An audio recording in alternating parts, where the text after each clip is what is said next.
It's not hate to say that we were kidnapped and brought here. It's truth. It's not hate to say that we were Jim Crow, discriminated and segregated. It's truth. It's not hate to say that the Supreme Court, which is the highest court in this country, came up with a hypocritical desegregation decision 9 years ago, which they haven't enforced yet. That's not hate. That's truth.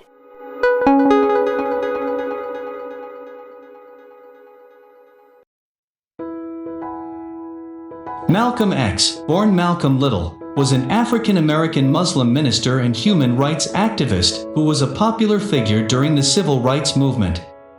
He is best known for his time spent as a vocal spokesman for the Nation of Islam, as well as his lifelong advocacy for black people empowerment. Early life and education. Malcolm Little was born May 19, 1925, in Omaha, Nebraska, the fourth of 7 children of Grenada-born Louise Helen Little, née Norton, and Georgia-born Earl Little.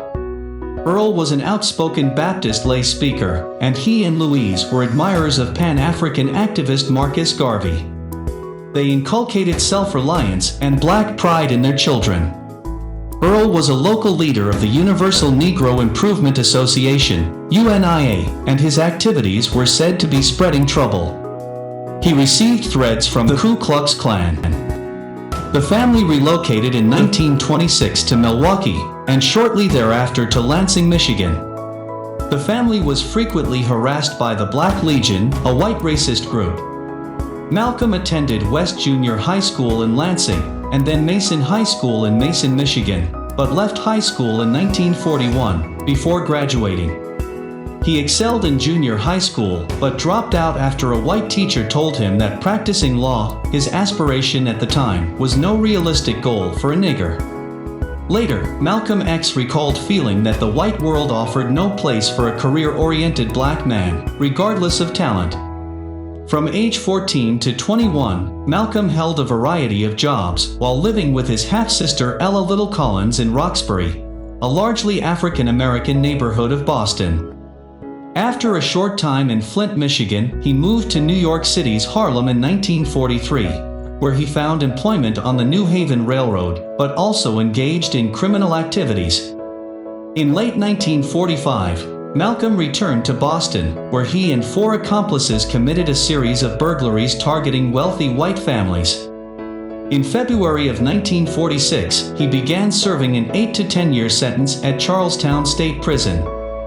2 years later, Malcolm was transferred to Norfolk Prison Colony, also in Massachusetts. Nation of Islam. Prison.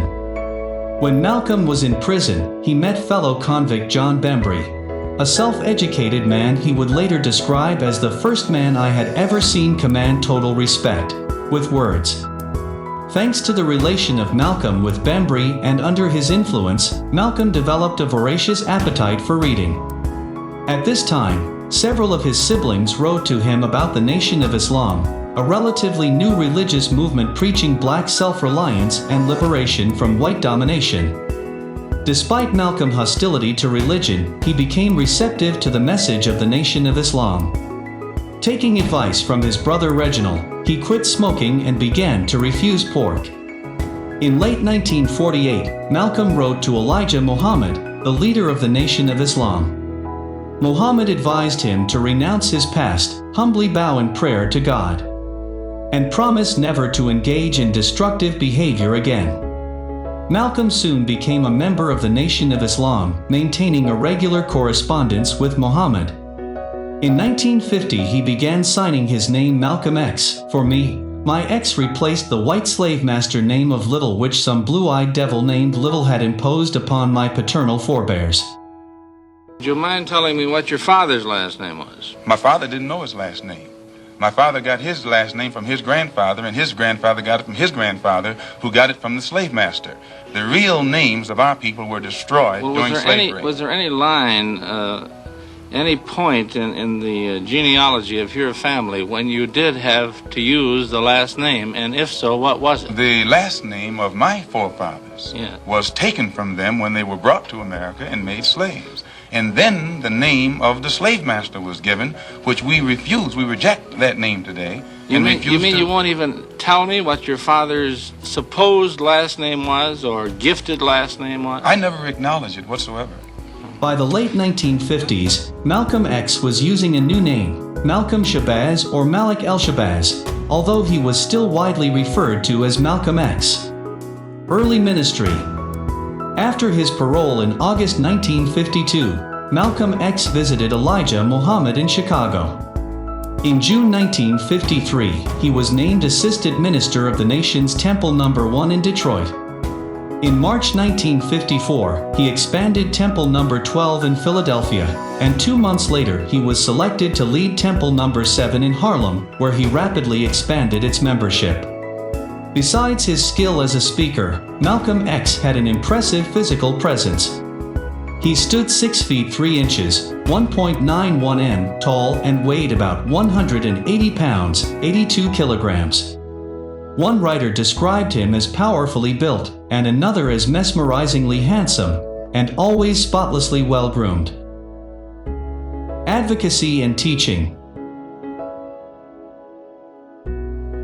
From his adoption of the Nation of Islam in 1952, until he broke with it in 1964, Malcolm X promoted the nation's teachings. These included beliefs that black people are the original people of the world, that white people are devils, that blacks are superior to whites, and that the demise of the white race is imminent. Who taught you to hate the texture of your hair? Who taught you to hate the color of your skin to such extent that you bleach to get like the white man? Who taught you to hate the shape of your nose and the shape of your lips? Who taught you to hate yourself from the top of your head to the soles of your feet? Who taught you to hate your own kind?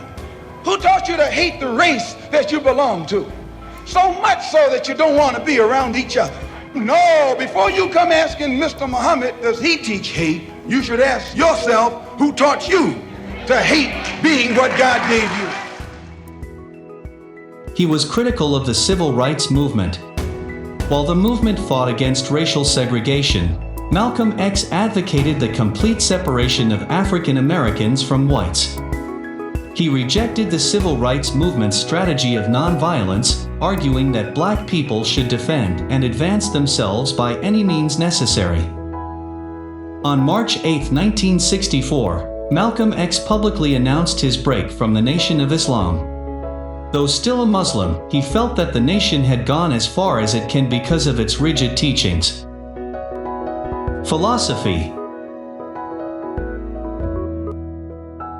Except for his autobiography, Malcolm X left no published writings. His philosophy is known almost entirely from the many speeches and interviews he gave from 1952. Many of those speeches, especially from the last year of his life, were recorded and have been published. Political philosophy, black nationalism, which means that the black man should control the politics of his own community and control the politicians who are in his own community. My personal economic philosophy is also black nationalism, which means that the black man should have a hand in controlling the economy of the so-called Negro community. He should be developing the type of knowledge that will enable him to own and operate the businesses and thereby be able to create employment for his own people, for his own kind. And the social philosophy also is black nationalism, which means that instead of the black man trying to force himself into the society of the white man, we should be trying to eliminate from our own society the ills and the defects. Assassination. Throughout 1964, as his conflict with the Nation of Islam intensified, Malcolm X was repeatedly threatened. In February, a leader of Temple No. 7 ordered the bombing of Malcolm X's car. On April 10th edition of Muhammad Speaks featured a cartoon depicting Malcolm X's bouncing, severed head. On February 21, 1965, he was preparing to address the OAAU in Manhattan's Audubon Ballroom when someone in the 400-person audience yelled, "Nigger! Get your hand out of my pocket!" A man rushed forward and shot him once in the chest with a sawed-off shotgun, and 2 other men charged the stage firing semi-automatic handguns. Malcolm X was pronounced dead at 3:30 p.m., shortly after arriving at Columbia Presbyterian Hospital. The autopsy identified 21 gunshot wounds. 3 Nation of Islam gunmen, Talmadge Hayer, Norman 3X Butler and Thomas 15X Johnson, were convicted of murder in March 1966 and sentenced to life in prison. However, questions have always circulated about the possibility of government involvement in his assassination, as he barely survived a poisoning attempt in Egypt while being actively monitored by the CIA, and in 2021, a letter from a former New York police officer who claims the FBI and NYPD were involved was released to the public. In prison. Legacy. A controversial figure accused of preaching racism and hate, Malcolm X is also a widely celebrated figure for his pursuit of racial justice. He has been described as one of the most influential African Americans in history, and is credited with raising the self-esteem of Black Americans and reconnecting them with their African heritage. Many African Americans felt that Malcolm X articulated their complaints concerning inequality better than did the mainstream civil rights movement, and some issues he spoke against in the 1960s, like unnecessary police violence against blacks, have recently gained mainstream acknowledgement as not just historical, but present problems. Almost 60 years after his death,